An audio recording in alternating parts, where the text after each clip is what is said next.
The box was labeled medical, in her mother's handwriting. It had been sitting on the top shelf of the bedroom closet for what looked like decades, pushed behind a pair of winter boots and a bag of Christmas ribbon. Claire almost put it aside. She had been sorting the house for 3 weeks by then, working in the early mornings before her mother woke up, going through drawers and shelves and the places her mother no longer remembered. She almost put it aside. She didn't. Claire was 43 years old.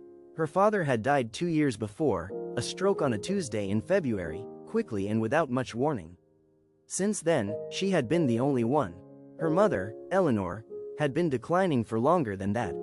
A slow withdrawal from the present that had started with misplaced keys and ended, by now, in a world where time moved strangely and familiar people came and went without explanation. Claire had taken a leave from her job at the county planning department to manage the transition. She told herself it was temporary. She lived 40 minutes south, drove up Sunday nights, left Thursday afternoons, and had spent the past 8 months transforming the house her parents had lived in for 36 years into something manageable for a woman who could no longer live in it safely alone. Eleanor was 73. She had been a secretary at an insurance firm for 22 years. She had raised Claire mostly on her own after her husband's first heart issue slowed him down. She had grown roses in the backyard until she couldn't name them anymore. She was small and sharp-boned, and in her good moments she had a dry humor that Claire recognized as the part of her mother that dementia had not yet reached. Claire had always been an only child. Her mother had told her once, plainly, "I only wanted one. I got exactly what I wanted." It had seemed like a compliment at the time. Claire had taken it as one. That was the life she believed in. The marriage in 1979, the house bought in 1983, the one daughter, the roses in the back. Ordinary and complete, she had never had any reason to question it. The adoption papers were folded inside a plain white envelope, no markings on the outside. 3 pages, typed on old paper that had turned slightly amber at the edges. The date at the top was June 14, 1971. She read the document twice before she understood what she was reading.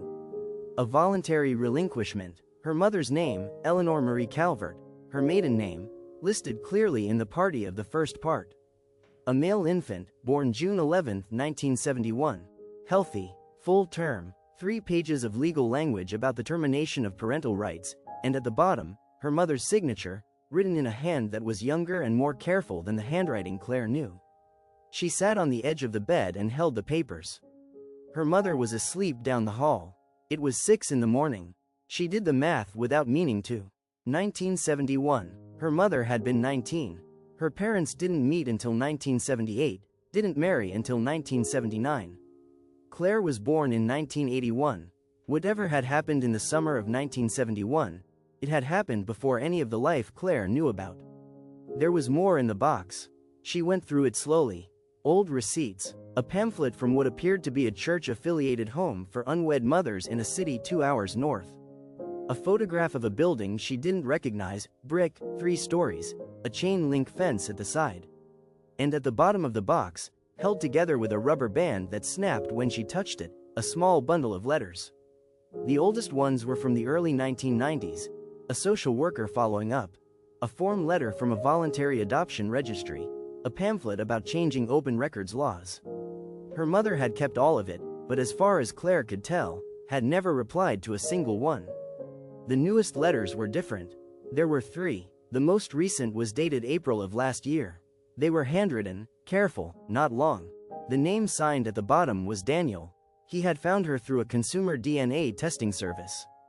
He wrote that he had done the test without expecting to find anything. That her mother's profile had appeared as a close match. That he had spent 6 months confirming what the test suggested before he wrote a single word. He was not looking for anything she wasn't willing to give, he said. He understood completely if she didn't want contact.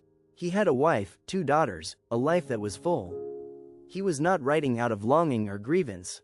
He just wanted her to know he was all right, that he had been loved, that there was no wound he was still carrying. He had written the same essential thing in each of the 3 letters, adjusting the words slightly each time, as if searching for the version she might finally be able to hear. She hadn't replied to any of them. The envelopes had been slit carefully across the top, so she had read them, and then put them back, and put the box back, and climbed back into her life as it was. Claire looked up his name that evening, after her mother had eaten and gone to her chair by the window. It didn't take long. He was 53 years old, 10 years older than her. He ran a small contracting firm.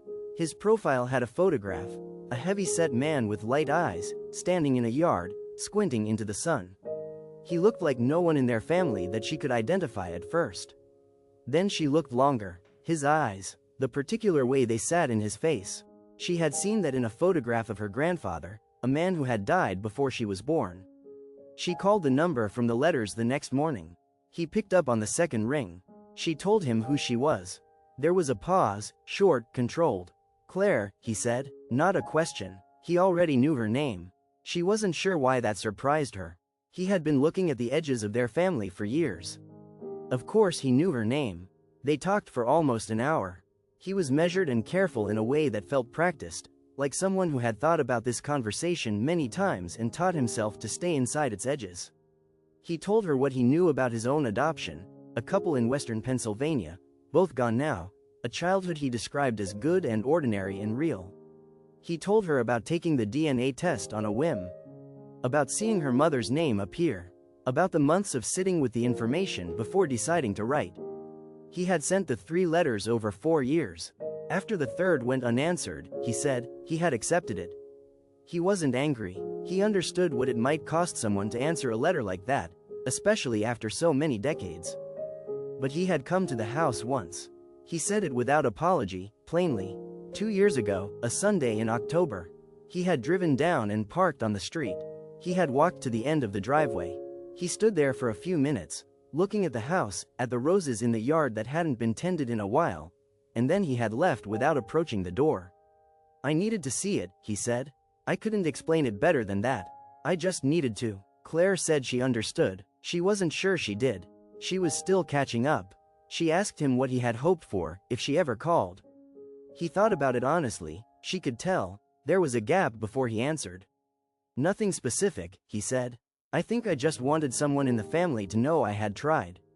That I had done it kindly." She had a sudden, clear sense of what it must have cost him to write those 3 letters. To choose every word with care, address each envelope, send it, and then wait. To check the mail for months. To eventually stop checking. She had done something similar in her own life once. A door she had knocked on that was never answered, and she remembered exactly what it felt like to let go of it. The specific texture of that silence. She asked how long he had known her name. He said he had found her listed as a secondary match on the DNA site, connected to her mother's profile. Her first name was visible.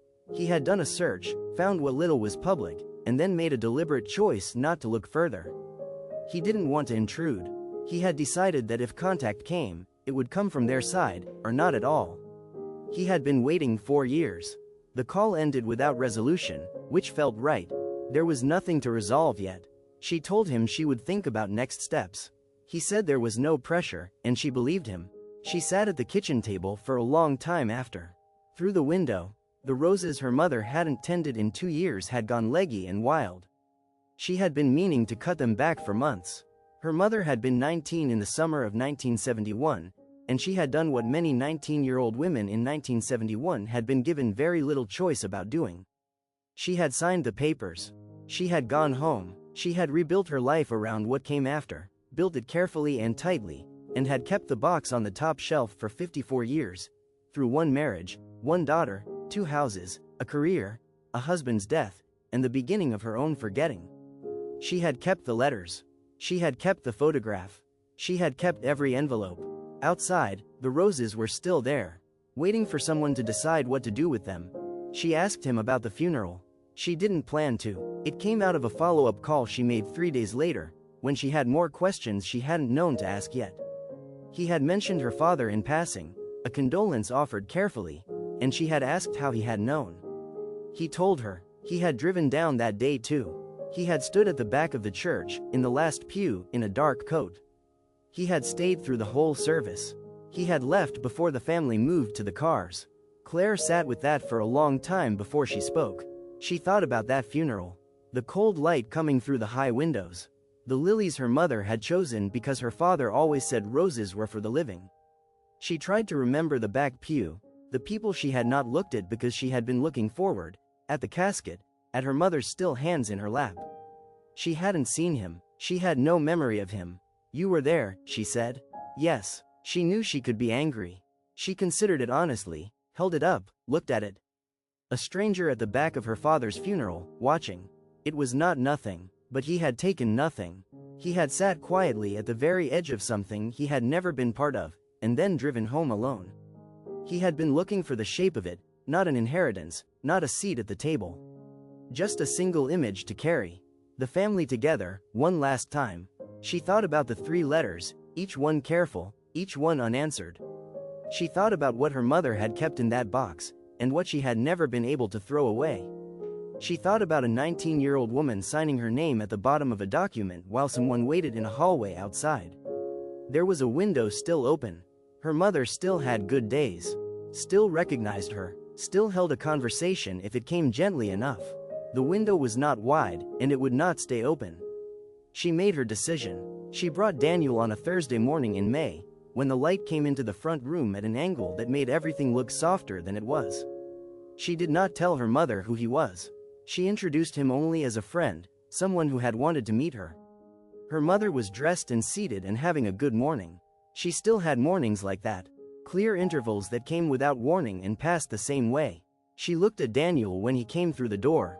Her expression shifted in a way Claire hadn't seen before, not recognition exactly, but something close to it.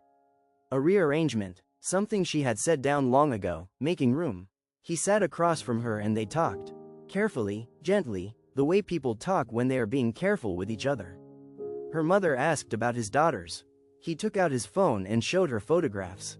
She held the phone and studied the faces with great attention, the way she studied things she wanted to keep. Then she reached across and took his hand. "You have your father's hands," she said. Simply, without drama, as if she were setting down a fact she had been carrying for a long time and had finally found the right place for it. Daniel didn't answer. Claire watched him press his lips together once, just once, and hold still. Her mother turned back to the window. The moment passed into the morning. Claire never asked her what she had meant. She didn't know if her mother could have explained it, or if she would even remember the visit by afternoon. She wasn't sure it mattered. Later, in the driveway, she and Daniel stood by his car without saying very much. He thanked her. She nodded. He drove north. Inside, her mother was asleep in her chair, hands folded in her lap, the morning light still coming in at that angle. She had held his hand. She had known something. Whatever had been locked in that box for 50 years had not been lost. It had only been waiting.